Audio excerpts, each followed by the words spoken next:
Olá, este é o Poder Entrevista. Eu sou Murilo Fagundes, repórter do Poder 360, e vou entrevistar o senador Messias de Jesus, líder do Republicanos no Senado.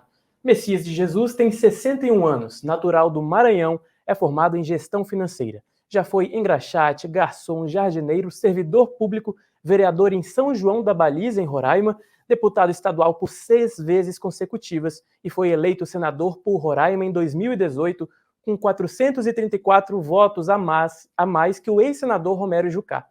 Messias exerce atualmente o cargo de líder do Republicanos no Senado, que conta com os senadores Cleitinho, Damares Alves e Hamilton Mourão. Senador, obrigado por aceitar o convite. Murilo, eu que agradeço. Satisfação poder estar aqui com você.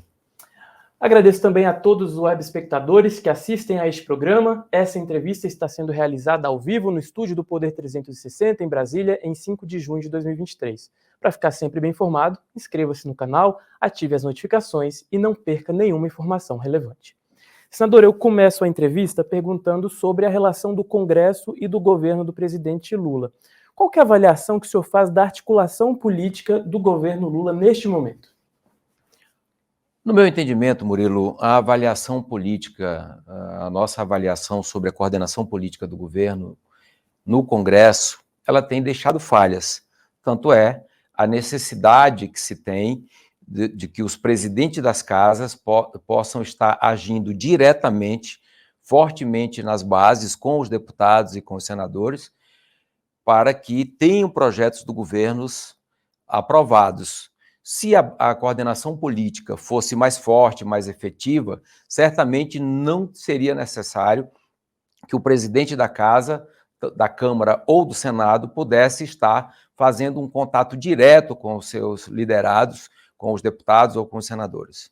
Qual que é a principal reivindicação dos congressistas? Na verdade, um contato mais direto, sério e respeitoso. É isso que o Congresso certamente exige, a Câmara e o Senado, que esse contato direto com quem de fato define, porque o que se precisa decidir é quem define no governo. Quem define com o Congresso, quem conversa com o Congresso e quem é que define as coisas ali. É isso que precisa ser definido no governo. O senhor faz parte do Republicanos, que é um partido cortejado aí pelo presidente Lula para se reaproximar da base aliada do governo. Com a atual formação da sigla, principalmente no Senado, com Damares Alves, Cleitinho, o ex-vice-presidente Hamilton Mourão, o senhor acredita ser possível esse alinhamento com o governo em algum momento, principalmente no Senado? O diálogo ele é extremamente necessário. E os senadores do Republicanos, os que você citou nesse momento, são homens e mulheres preparados para o debate político, para o diálogo, e certamente conversarão com o governo, sem dúvida nenhuma, principalmente se for pautas que tenham interesse para o país. Mas hoje há essa procura do governo até os Republicanos para ser parte da base aliada? A gente nem precisa discutir se o republicano será ou não base aliada. Não é isso que o Republicanos quer. O Republicanos precisa entender o que é importante de fato para o governo. E o governo precisa dizer isso aos republicanos e aos demais partidos. O governo precisa dizer qual a matéria, qual a pauta, e em que nível é que o governo está preparado, está querendo levar o debate. E aí o Republicanos terá a resposta necessária. Há alguns veículos que noticiam que o governo já ofereceu ou pretende oferecer ministérios, espaço no governo para os republicanos. O senhor escutou algum tipo dessa abordagem? Existe esse movimento? Existem vários boatos nesse sentido. No meu entendimento, não passam de boatos. O governo, pelo que eu sei, não ofereceu, e o Republicanos não pediu, não pede e não pedirá espaço no governo. O que o Republicanos quer, certamente, é que as pautas que sejam importantes para o governo sejam também importantes para o Republicanos. E se for pautas que sejam importantes para o Republicanos, sejam caras para nós, certamente o Republicanos irá votar favorável em toda a sua composição. Pois falando então de pauta importante, marco fiscal que já foi aprovado na Câmara e segue agora para o Senado. O senhor acredita na aprovação desse projeto com muitas mudanças no Senado? Acredito que certamente será votado no Senado Federal e acredito, inclusive, na aprovação.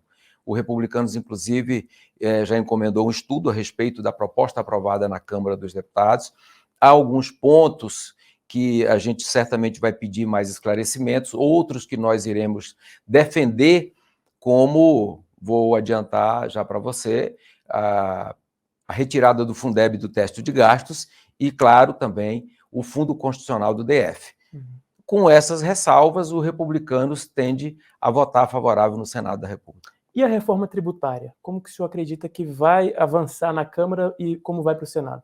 A reforma tributária, Murilo, é sem dúvida nenhuma, no meu entendimento, importantíssima para o crescimento econômico, geração de renda, melhoria da oferta de emprego, melhoria do ambiente de negócio, e isso só se fará se tiver uma reforma tributária que alcance os desejos amplos de toda a sociedade. E ela é necessária, extremamente necessária, e nós queremos aprovar a reforma tributária, esperamos que o governo chegue a um consenso o mais rápido possível em uma proposta viável para o país. Outra indicação que precisa de aval do Senado, senador, é a indicação do advogado Cristiano Zanin ao STF.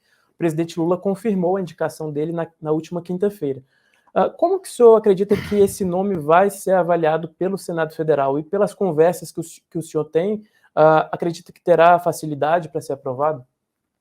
Eu não diria para você que terá facilidade na aprovação do nome do Dr. Zanin. Uma coisa que precisa ser respeitada é a prerrogativa constitucional que o presidente tem de escolher o nome e indicar ao Senado Federal. E o presidente tem essa prerrogativa, o fez, e agora o Senado Federal vai se debruçar para ouvi-lo, sabatiná-lo, questioná-lo sobre aquilo que considera importante para o país, para a democracia, e quais os pontos que, de fato, o doutor Cristiano Zanin defende. O Republicanos ainda não se reuniu a respeito disso, mas nós já o faremos na próxima semana. Como que tem sido as reuniões do Republicanos? O senhor acredita que a bancada tem caminhado junto? As opiniões são muito divergentes? O senhor está no papel de líder? Como tem sido essa gestão ali da bancada? No Senado Federal não há grandes problemas ou discordâncias. Quando há, a gente se reúne antes da pauta, antes do plenário, discute e vota, e até o momento nós temos seguido a maioria absoluta votando de acordo com a orientação. Perfeito. Sandro, agora falando um pouco sobre Roraima, né? Roraima detém a maior reserva indígena do país, onde estão os Yanomamis, e desde 21 de janeiro o governo decretou estado de emergência sanitária lá no local. Nos últimos dias, a ministra da Saúde, ela disse que o estado de saúde de alguns Yanomamis ainda é preocupante. Como que o senhor está acompanhando esse caso e o senhor concorda com essa avaliação da ministra da Saúde? Concordo plenamente com a avaliação da ministra da Saúde. Ela tem conhecimento disso e é tão preocupante que no atual governo já morreram 132 Yanomamis. Portanto, ela deve ter consciência de que isso é preocupante e o governo deve agir, além da propaganda, deve agir efetivamente em loco dentro dos Yanomamis, que são subdivididos em 7 etnias, são 7 grupos. Os Yanomamis não é um povo só, eles são 7 povos, 7 etnias divididas, e eles falam, inclusive, idiomas diferentes, línguas diferentes. É preciso que o governo conheça, de fato, a região, a terra e os povos Yanomamis para poder se referir a respeito deles. Na sua avaliação, falta ação do governo? Falta efetivamente a ação do governo. O governo tem agido mais com propaganda, como se estivesse querendo mostrar para o mundo algo que, de fato, ele não está fazendo lá dentro das terras Yanomamis e das terras indígenas no país como um todo. E sobre o andamento da comissão que analisa, né, a questão Yanomamis, o que o senhor pode trazer de novidade? Enfim, como que ela tem... Hoje o Congresso tem tantas comissões, tantas, né, tudo começando a andar mais, ela está ficando um pouco de lado na sua avaliação? Não, na realidade não é que a comissão está ficando um pouco de lado, é que ela está exaurindo o seu papel e para a qual ela foi designada. A comissão tem 120 dias, o relator está concluindo o relatório e deve estar encaminhando para a aprovação da comissão e, consequentemente, encaminhar à mesa e ao plenário do Senado Federal. Ela atingiu, no meu entendimento, o seu objetivo, verificou de perto a questão dos garimpeiros. Essa comissão foi criada especificamente para servir de elo entre o governo os garimpeiros e os povos indígenas ali entraram em um consenso e fazer, claro, com que a retirada dos garimpeiros lá da região das terras Yanomamis seja o menos dolorosa possível. E é isso que tem acontecido. Visitamos as terras indígenas, as terras Yanomamis, conversamos com autoridades do Estado, com lideranças do garimpos, lideranças indígenas, e estamos apresentando um relatório que certamente trará sugestões ao Senado Federal e ao governo federal. Ok. Senador, nós falávamos sobre a orientação de bancada ali do Republicanos. Na última semana, os senadores do Republicanos votaram de forma unânime contra a medida provisória que estabelece a nova esplanada dos ministérios, que é a esplanada ali escolhida pelo presidente Lula. Por que o Republicanos tomou essa decisão de votar contra a MP?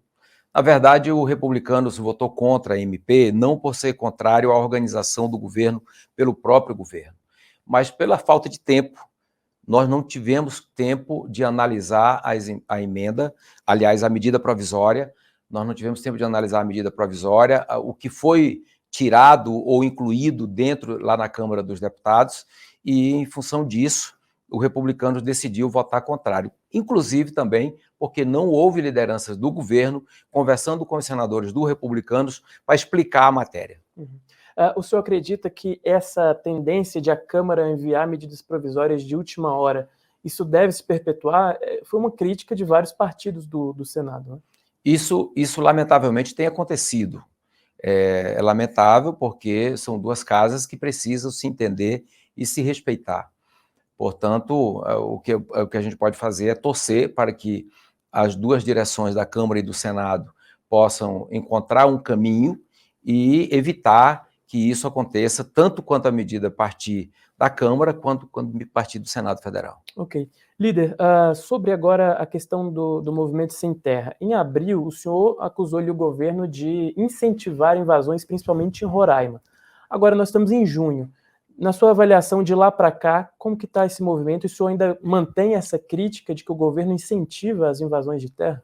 Mantenho a crítica ao governo de que ele incentiva as invasões de terras, inclusive as invasões acontecidas no estado de Roraima por indígenas, foi após a ida do presidente da República lá, quando ele esteve em Roraima, ele anunciou que iria fazer novas demarcações de terras e ampliaria as já existentes lá no estado de Roraima.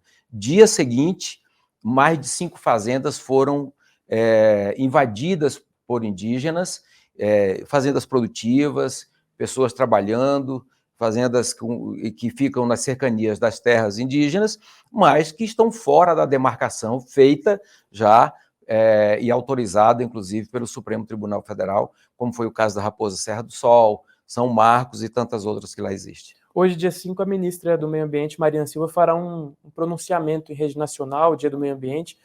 Como que o senhor avalia a atuação dela nos últimos dias? A ministra Marina parece querer mostrar para o mundo um trabalho que não é o que o povo brasileiro necessita.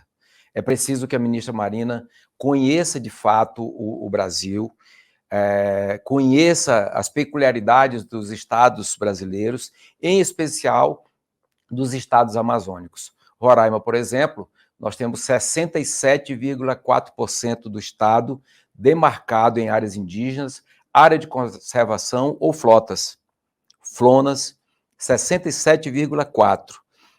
Nós temos, para você ter uma ideia, no estado de Roraima, o que sobra para o estado de Roraima são 19% para a produção. Desses 19%, você ainda tem que excluir áreas montanhosas, áreas alagadiças, capinaranas, que não servem para a produção. Vai nos sobrar aí cerca de 8%. Dos 8% que sobra para o estado de Roraima produzir, de acordo com o Código Florestal, o estado só pode produzir em 4% disso. Ou seja, nós somos o segundo estado do Brasil, só perdemos para o Amapá, que mais oferece sacrifício ou oferece ao Brasil condições de se preservar e preserva. Portanto, lamentavelmente, inclusive, a ministra Marina está tentando fazer novas criações de flonas no estado de Roraima. Lamentavelmente, ela quer criar 269 mil hectares de flonas lá no estado, de flotas, de unidade de conservação, em terras já antropizadas. Ela quer fazer uma unidade em Viroá, que está antropizada, lá tem produtores com mais de 50 anos, 60 anos ali. Ela quer fazer em Maracá, que fica no município de Alto Alegre, que também tem produtores com mais de 40, 50, 60 anos ali. Portanto, desnecessário que ela exija do estado de Roraima mais sacrifício, porque Roraima tem contribuído, tem trabalhado muito, e eu espero que isso não seja uma vingança do governo Lula com o estado de Roraima. Ok, senador, para encerrar a entrevista, eu vou propor aqui um bate-bola. Eu vou dizer um tema e o senhor responde ali, faz um rápido comentário, no máximo 2, 3 palavras sobre o que eu vou dizer.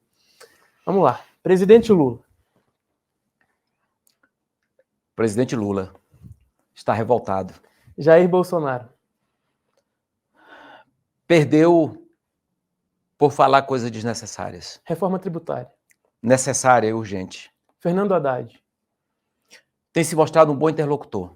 Cristiano Zanin. Temos que esperar. Legalização do uso recreativo da maconha, como acontece em países da Europa e alguns estados dos Estados Unidos. Algo a ser analisado com muita cautela. Flexibilização da lei que trata sobre o aborto. Mais cautela. Cotas para minorias em universidades. Não sei se existe necessidade de se criar tantas cotas no Brasil.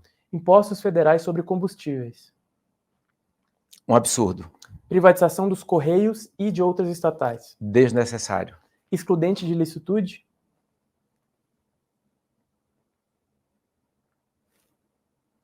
Talvez seja necessário. Projeto de lei contra fake news.